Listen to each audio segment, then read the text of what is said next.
There may be hope yet for the Democrats come November. That hope comes from a string of recent House special elections where Democrats performed better than many expected, like in New York State. On August 23rd, New York's Hudson Valley held a special election for the House seat of Antonio Delgado, a Democrat who gave up his seat in Congress to become lieutenant governor of New York. It was a closely watched race. It was seen by experts as a tight battle in a swing district. Many saw it as a bellwether for the November midterms and a test for Democrats' chances under Joe Biden. It was a district that went for Obama in 2012, Trump in 2016, and narrowly back to Biden in 2020. In last month's special election, all eyes were on Republican Marc Molinaro, he's there on the left, to beat Democrat Pat Ryan, the man on the right. In fact, on the morning of the special election, Politico Playbook shared poll numbers from the left-leaning group Data for Progress that showed Molinaro leading Ryan by 8 percentage points. But it was Ryan, a veteran who went to West Point, who won. He had an early lead on election night and ultimately won 52% of the vote. Ryan now heads to Washington to serve out the remaining 4 months of Antonio Delgado's term. How did he pull it off? Well, he summarized his campaign in a tweet after his win. Choice was on the ballot, he said. Freedom was on the ballot, and tonight choice and freedom won. We voted like our democracy was on the line, because it is. Ryan's focus was not on issues like inflation, the cost of groceries, gas prices, things that pundits have traditionally called kitchen table issues and topics that Republicans have been hammering at this year. No, he made his campaign about the urgent threats to our democracy and our basic rights. When our country called, he served. Pat Ryan graduated from West Point and risked his life in combat. He fought for our families, for our freedom.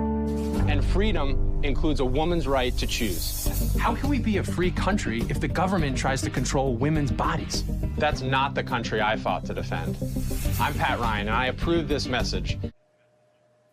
What Ryan did, it worked. And maybe fellow Democrats should be taking notes ahead of November, because there are plenty of anti-democratic, small d, anti-democratic candidates they could target in the way he did. As of right now, according to a 538 analysis, at least 195 election deniers have won their Republican Party nominations and are going to be on the ballot come November. Another 61 have questioned the 2020 election results. And we know President Biden is finally making the threat to democracy and the rise of a kind of fascism in America an issue worth addressing. In August, at a fundraising event for Democrats, he said the GOP's embrace of Trump's MAGA philosophy was, quote, like semi-fascism, a point he reiterated in a speech last week on threats to American democracy. Too much of what's happening in our country today is not normal. Donald Trump and the MAGA Republicans represent an extremism that threatens the very foundations of our republic. It's reassuring to hear President Biden finally call out election-denying MAGA Republicans, especially when we saw in a place like Hudson Valley that highlighting that threat to our democracy does resonate with voters. But let's not get carried away either. The reality is the Democrats are still very far off from holding on to the House. And a large part of that has to do with something I find to be just as anti-democratic as the MAGA movement: gerrymandering. As Politico wrote this week, Republicans may not need to flip any districts that Biden carried in 2020 to reclaim the majority in the House. In all, Republicans need to net only 5 seats to win the Speaker's gavel. And while Democrats may be poised to mitigate some losses, Republicans say there's still little chance the party's summertime surge can overcome the stacked map. Yes, you heard that right. Republicans openly say there's little chance for Democrats to win a map that's stacked in their favor, in the GOP's favor. If there is a better indictment of the state of our broken democracy than that, I haven't seen it. So, what does that mean for Democrats still vying for House seats, including Pat Ryan, who actually has to run again in November? How are they looking at their electoral chances, particularly when it's against a stacked map? Joining me now to discuss his strategy and his next plans is the Congressman-elect from Hudson Valley, New York Democrat Pat Ryan. He's set to be sworn in next week. Thank you so much for coming on the show. Congratulations on your victory in the special election. A lot of people didn't expect you to win. How do you think you pulled it off? Well, thank you. We pulled it off because we stood up loudly, clearly, unequivocally. We did not pull our punches. We did not poll test. We did not triangulate. We said freedom and choice are on the ballot. This is an existential moment, not just in this community, but for our country. And that my opponent was very much on the wrong side of that. And in a very optimistic way, or at least makes me very optimistic, people felt that and they saw that and they rallied behind us, and the campaign became much bigger than me or this district. And I think we sent a clear national message that the ground is shifting politically and Americans are standing up and saying, this isn't who we are as a country. When you're ripping away fundamental rights and freedoms, when you're going against shared American values of choice and freedom and safety. And I think that will continue to be a strong and powerful message going into November.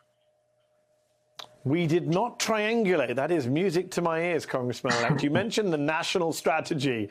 Is what you did in New York's 19th congressional district a strategy that you think should be more widely applied? If another Democrat comes to you from another swing seat somewhere else in the country, another frontliner, and says, people don't care about democracy, Pat, or 1/6, they care about gas prices, kitchen table issues, what would you say to them?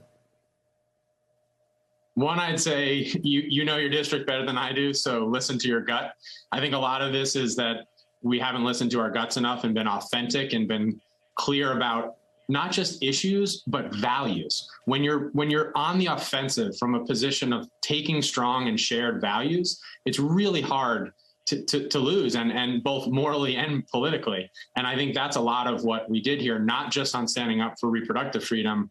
I also did talk a good amount about the economic pain and pressure and what I did as a local elected official to relieve that pressure in terms of reducing taxes, small business relief, holding our big corporate monopolistic utility accountable when they're ripping off customers. So I think it is both. It's relief and it's rights and freedoms. And Americans are smart. We can do both things at once and not force people to choose between their economic security and the literal essence of our democracy.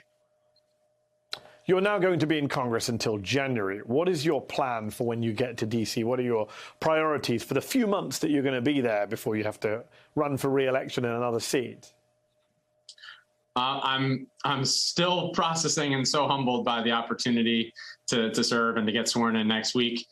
There's immediate work we need to do right away to provide economic relief, continuing to push forward on the provisions we saw in the Inflation Reduction Act in terms of lowering prescription drug prices, holding big corporations finally accountable to pay their fair share of taxes, capping insulin prices. We need to continue to push those and implement those forward.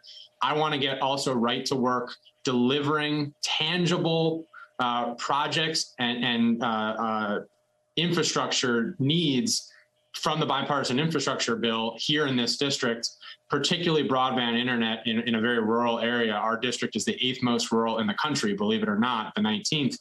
There are tens of thousands of people without 21st century infrastructure of internet and phone. Yeah. So pushing to deliver those kind of projects. And then for me, just very personal and important, fighting for veterans. We've had our VA medical center here under threat due to a Trump era set of recommendations, and we need to stand up and fight and not only keep that open, but get more resources here for our veterans. So we got midterms in November. You're going to be seeking a full term in Congress in a different seat because it's a redistricting year. It won't be for the 19th. It'll be for the 18th. How much has redistricting hurt your party? And how can we say we're living in a functioning democracy when we have these gerrymandered maps in state after state after state, some of them very openly racist gerrymanders? Shouldn't that be a priority for Democrats to fix? Absolutely. Unrigging the maps is certainly a priority for our small d democracy. Fixing our completely corrupt campaign finance system, getting big money out, overturning Citizens United. These are things I've centered, banning Congress members from trading stocks. I mean, we have to restore public trust and confidence in all parties, frankly, especially the Republican Party, that people are there to be of service, not in it for themselves. And the gerrymandering is a perfect example of that. Here in New York, I am running again in about 2 months. The district is about 50% the same, but we pick up a bunch of new turf.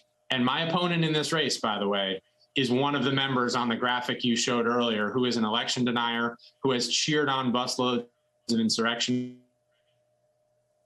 going to January 6th, who's taking campaign contributions to Rudy Giuliani directly, as well as the head of the New York State Oath Keepers. So this is a dangerous threat to our democracy, Republican, that I now have to run against. It's a different opponent than I just defeated 2 weeks ago.